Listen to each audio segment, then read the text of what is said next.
The stillness of the living room was interrupted only by the quiet murmur of the game playing on the television. I sat back in my chair, a bottle of cold beer in my hand, feeling the comforting weight of Milo, our golden retriever, at my feet. His slow breathing filled the space with a sense of calm. The kids were at their grandparents' for the weekend, and Emma, my wife, had gone out for the evening with her best friend. It was just me, Milo, and the game, a rare and peaceful moment. Or so I thought. The sound of the front door opening was ordinary, almost comforting, until Emma stepped inside. I turned to greet her, expecting her usual smile or perhaps a funny story about her night. But she didn't smile. She didn't speak. She didn't even look at me. Instead, she moved quietly into the room, her eyes fixed on the floor, her fingers fidgeting with the strap of her purse. "Hey," I said, lowering the volume on the TV. "How was the night out?" She didn't answer right away. Her silence made the room feel heavier, and my chest tightened with unease. Finally, she looked up, her gaze fleeting as if she couldn't bear to meet mine. "Elliot," she began, her voice trembling. "We need to talk." The words hit like a sledgehammer. I set the beer on the coffee table and leaned forward. "What's going on?" I asked, my voice steady, though I could feel my heartbeat pounding in my ears. Her lips parted, but the words seemed to stick in her throat. She hesitated before finally speaking, her voice barely above a whisper. "I need something more." "What do you mean?" I asked, my confusion mounting. "I want to sleep with someone else," she said, her words cutting through the air like shards of glass. For a moment, I couldn't breathe. The room seemed to spin as I tried to process what she had just said. My mind raced, searching for an explanation, a misunderstanding, anything. "You, what?" I finally managed, my voice strangled. "It's not about you," she continued, her voice quivering. "It's something I need to do for me." I stared at her, the shock quickly morphing into a swirl of anger, pain, and disbelief. "Is there someone else?" I asked, my tone sharp. Her silence was answer enough, but she confirmed it anyway, her voice so quiet I almost didn't hear her. "Alex." Alex. The name landed like a punch to the gut. A colleague of hers, someone I'd met at a work event. He had shaken my hand, made polite small talk, all while hiding what he truly was. The realization was crushing. This wasn't a mistake or a fleeting temptation. This was her asking me for permission to betray everything we had built together. "How long?" I demanded, my voice trembling despite my effort to stay composed. "Nothing has happened," she said quickly, her words rushed. "But I wanted to. I needed to. I need to feel alive again." Her confession was like a dagger, and I felt myself unraveling. My fists clenched as I paced the room, the weight of her words suffocating me. "This is insane," I said, my voice rising. "How can you say this to me?" To my face? Tears welled in her eyes, but they didn't move me. "I love you, Elliot," she said, her voice breaking. "But I can't keep pretending I'm happy." I left the room. I couldn't stand to be near her, to hear her justification for something so monstrous. I stepped outside, the cold night air stinging my skin as I tried to steady my breathing. Rage burned in my chest, but beneath it was something far worse, heartbreak. For hours, I walked the streets of our neighborhood, replaying her words over and over. By the time I returned home, my exhaustion outweighed my anger, but clarity had settled in. I wasn't going to sit by and let her destroy what we had. If she wanted betrayal, she would learn what it felt like to face its consequences. I didn't confront her immediately. Instead, I began to dig. I accessed her phone, her emails, every piece of evidence I could find. Late-night messages. Flirty conversations. Plans to meet. It was all there. Every piece of evidence I uncovered added fuel to the fire inside me. But it wasn't enough to simply know the truth. I needed her to feel the weight of what she had done. My focus turned to Alex. He wasn't just a willing participant in her betrayal, he was a man who thought he could take what didn't belong to him without consequence. Through his social media and public records, I pieced together his life. What I found was worse than I expected. He was engaged to another woman. Her name was Melissa. She deserved to know the truth, and I wasn't going to let him hide behind his lies any longer. I gathered every message, every photo, and sent it to her anonymously. Within hours, I heard through mutual acquaintances that she had called off the engagement. Alex was blindsided, his perfect facade crumbling. But I wasn't done. I reached out to his employer, presenting discrepancies I had discovered in his work history. Within days, he was suspended pending investigation. His career, his reputation, everything he had built, was now on the verge of collapse. Emma remained oblivious to my actions, but I wasn't finished. I planned a neighborhood gathering, inviting friends and neighbors, under the guise of a casual evening. When the time was right, I made my move. I raised a toast, my voice steady but cold. To trust, I said, holding my glass high. And to the consequences of breaking it. I pressed play on the projector I had set up earlier. The messages, the photos, everything was displayed for the room to see. Gasps filled the air. Emma's face turned pale, her expression frozen in horror. Alex, who had foolishly shown up, stood paralyzed, unable to defend himself. The silence was deafening as I turned to Emma. You thought there would be no consequences, I said, my voice low and cutting. But you were wrong. The days that followed were a whirlwind of fallout. Emma's world began to collapse piece by piece, and I watched from the sidelines as the consequences of her betrayal unraveled every carefully constructed part of her life. At first, she tried to contain the damage. She reached out to our friends, attempting to justify her actions or paint herself as misunderstood. But the evidence I had laid bare was undeniable. Every message, every photo, it was all there, and people weren't as forgiving as she had hoped. Her workplace was no refuge either. Whispers spread among her colleagues, and her reputation, once solid and respected, began to erode. Her boss, who had once been an ally, started keeping his distance. Meetings became colder, and opportunities that used to come her way were conspicuously absent.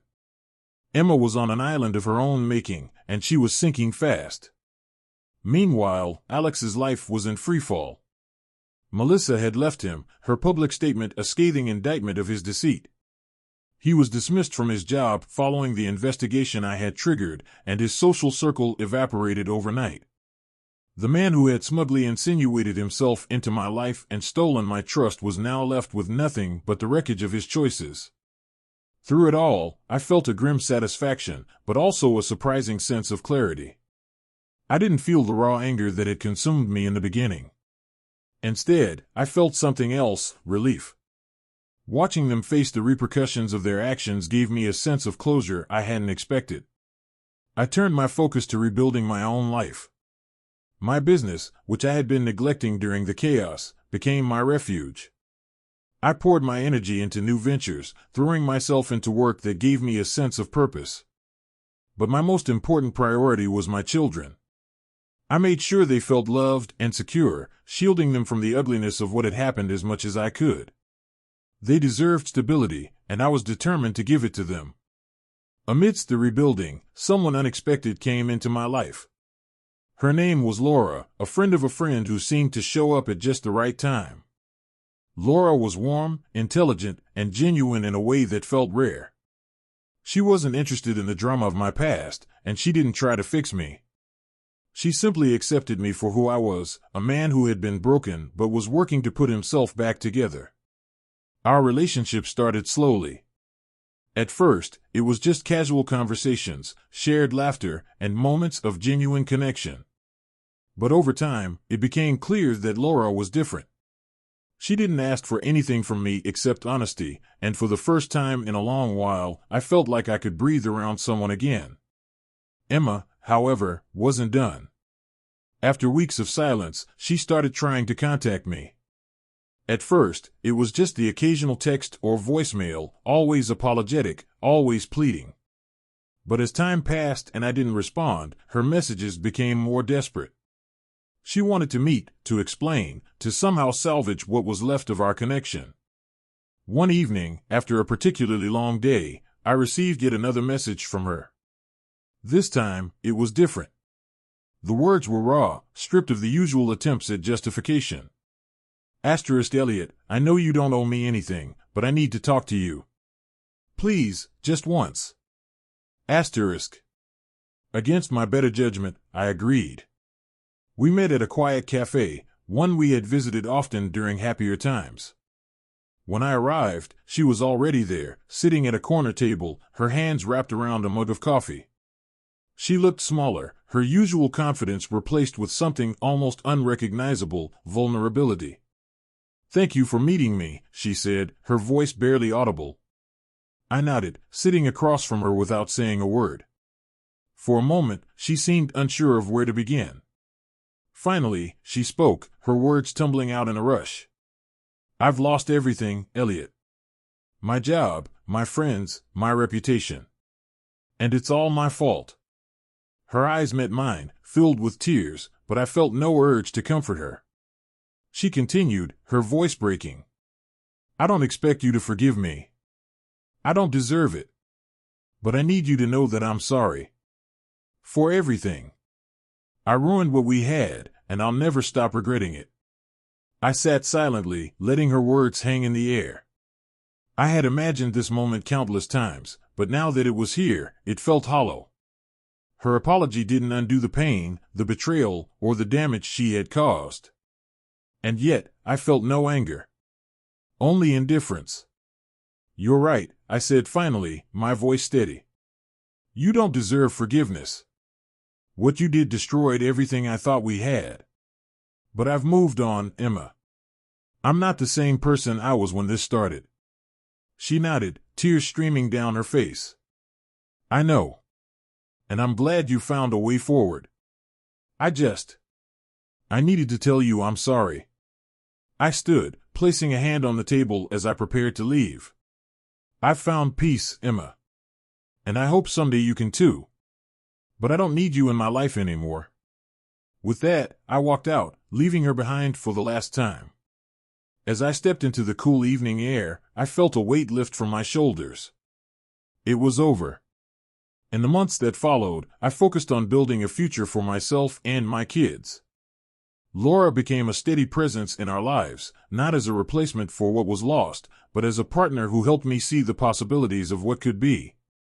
Together, we created a new chapter, one built on trust, respect, and mutual support. As for Emma, I heard through mutual acquaintances that her life continued to spiral. Her attempts to repair her reputation had failed, and the last of her social connections had drifted away. She was left with the consequences of her actions, and for the first time, I felt nothing but acceptance. The past no longer defined me. I was no longer the man who had been betrayed. I was the man who had overcome it. Life had a way of surprising me. As time passed, I found myself in a place I never thought I'd be, a place of contentment and quiet strength. My days were filled with purpose, running a growing business, deepening my relationship with Laura, and being the best father I could to my kids. The shadows of betrayal that had once loomed so large now felt distant, like a memory I had learned from but no longer carried with me. Laura was everything I hadn't realized I needed. She was steady, kind, and unwaveringly honest. With her, there was no pretense, no manipulation, only sincerity. Our relationship grew naturally, built on a foundation of shared values and mutual respect. She never pushed for more than I was ready to give, and in her patience, I found the space to heal. For the first time in years, I began to envision a future that felt bright. Emma's attempts to contact me eventually stopped. The last I heard, she had moved to a different city, likely seeking a fresh start where her name wasn't synonymous with betrayal. I felt no satisfaction in her suffering, only a quiet acknowledgement that she was no longer my concern. Her chapter in my life had closed, and I was at peace with leaving it behind. But the final loose end, the one that had lingered in the back of my mind, was Alex. Even after everything, I couldn't fully let go of the thought that he might find a way to rebuild his life in the same dishonest, manipulative way he had destroyed mine. It wasn't about revenge anymore, it was about ensuring he couldn't hurt someone else the way he had hurt me, and Melissa. One evening, I reached out to Melissa, not with malice, but with a simple message. I wanted to know how she was doing, if she had found her own sense of closure. To my surprise, she responded quickly. We ended up talking for hours, sharing our experiences, and for the first time, I felt a sense of camaraderie with someone who truly understood what I had gone through. Melissa had moved on too, finding strength in her own way. She had started a blog about resilience, sharing her journey and connecting with others who had experienced betrayal. Her words were raw, honest, and powerful. She thanked me for exposing Alex, saying it had freed her from a future built on lies. Hearing her story gave me a sense of closure I hadn't realized I needed. I wasn't just healing for myself, I had helped someone else escape the same pain. As the years went by, I stopped looking back entirely. Laura and I continued to build a life together, one filled with quiet moments of joy and shared dreams. My children thrived, their laughter filling the house in a way that reminded me every day of what truly mattered. I no longer thought of myself as a victim of betrayal. Instead, I was a man who had faced the worst and come out stronger on the other side. One evening, as the sun set over the horizon, Laura and I sat on the porch, watching the kids play in the yard. She reached for my hand, her fingers warm against mine. "You seem happy," she said, her voice soft. "I am," I replied, my heart full in a way it hadn't been in years. "For the first time in a long time, I really am." She smiled, and I saw in her eyes the promise of a future I hadn't dared to hope for. It was a future free of the weight of betrayal, filled instead with love, trust, and the quiet strength that comes from knowing you've survived the worst.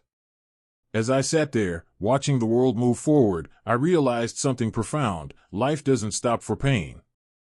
It goes on, and so must we. In that moment, I knew I had finally let go of the past. I had reclaimed my story, and I was ready for whatever came next.